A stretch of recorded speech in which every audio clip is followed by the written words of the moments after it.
পেয়ারা এইভাবে পাতলা পাতলা করে পিস পিস করে কেটে বিট নুন আর এমনি নুন একটু মাখিয়ে নিয়েছি। এখন একটুখানি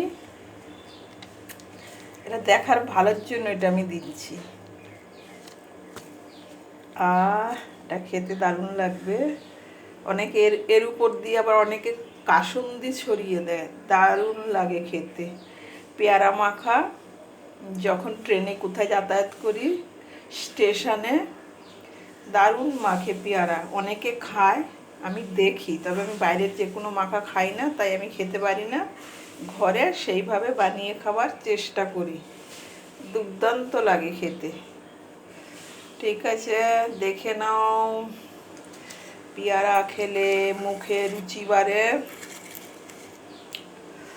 আর পেয়ারাতে আছে প্রচুর পরিমাণে ভিটামিন সি, প্রচুর ক্যালসিয়াম।